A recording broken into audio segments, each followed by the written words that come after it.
This is the Sony FE1.4 85GM lens, and I've already done a first impressions video on this lens a few months back.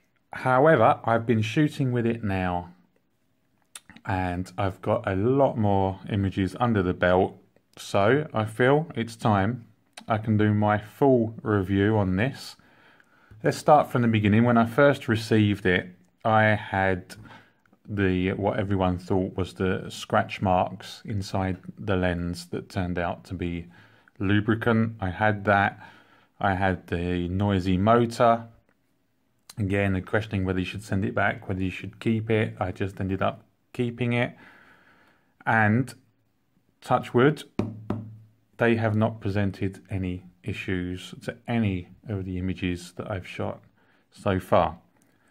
So when I first put it on the camera, it's heavy. It makes it so you don't particularly think about taking the camera out with this on for travel purposes. You'd really want to know that you are going specifically on a shoot that will be using this lens. You don't just go out, throw it in your bag and use it as a I might need this lens kind of option. If I have a call and I know I'm going to be doing portrait work, I take it. If I know I'm probably not going to be doing portrait work, I don't take it just on the off chance like you would maybe a 55 Zeiss, because you can just sling that in the bag without worrying. If you know that it's going to be portraiture that you're doing, then you may as well just stop the video right now and go and buy the lens, because it isn't going to get any better than this for your Sony A7 or A6300 camera. There is something about the way that this lens,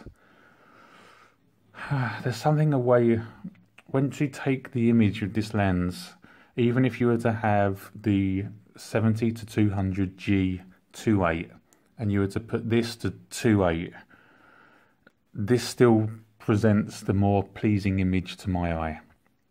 There's just something about it and the way that it casts the image that for me sends this one just ahead of any of the others that I've tried. I've tried the 50-1.4, which is a nice lens, but I can tell any image that has been done on this, the bokeh and the way that it just looks to the eye is just so much, there's just creaminess in the background that this renders is untouchable on any other Sony lens that I have used to date.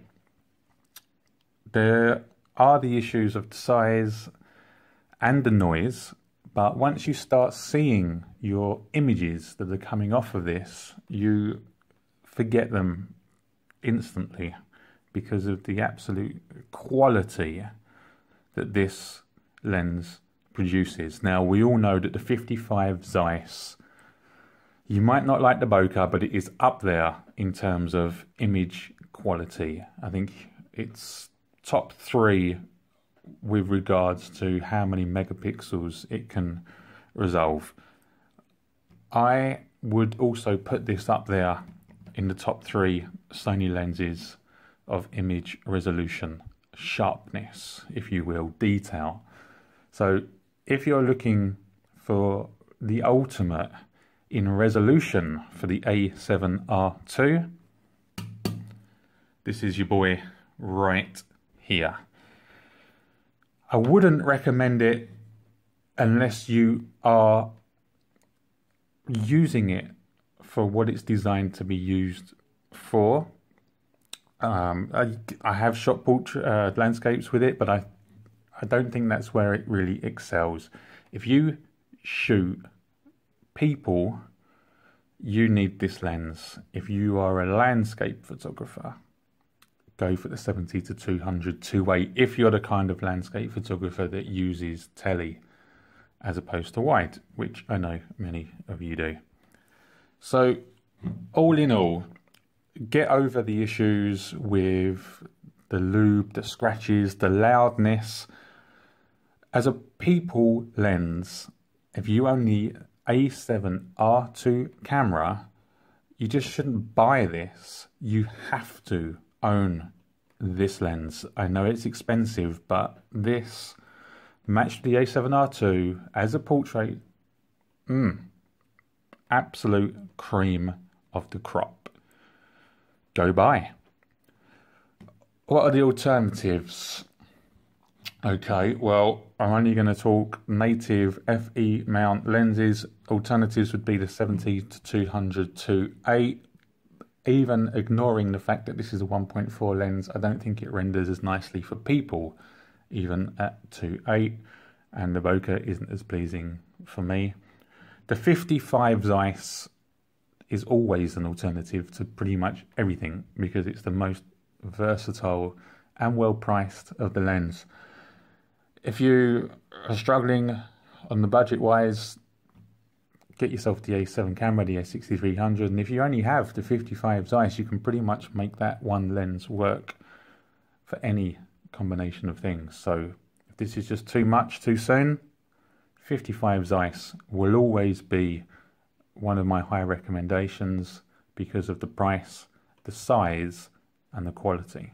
So that is another alternative. Other than that, this one is in a complete league of its own, untouched. It's my favourite lens for the entire system, and one lens that will be kept forever and handed down generation to generation. And with that, guys, it's been emotional.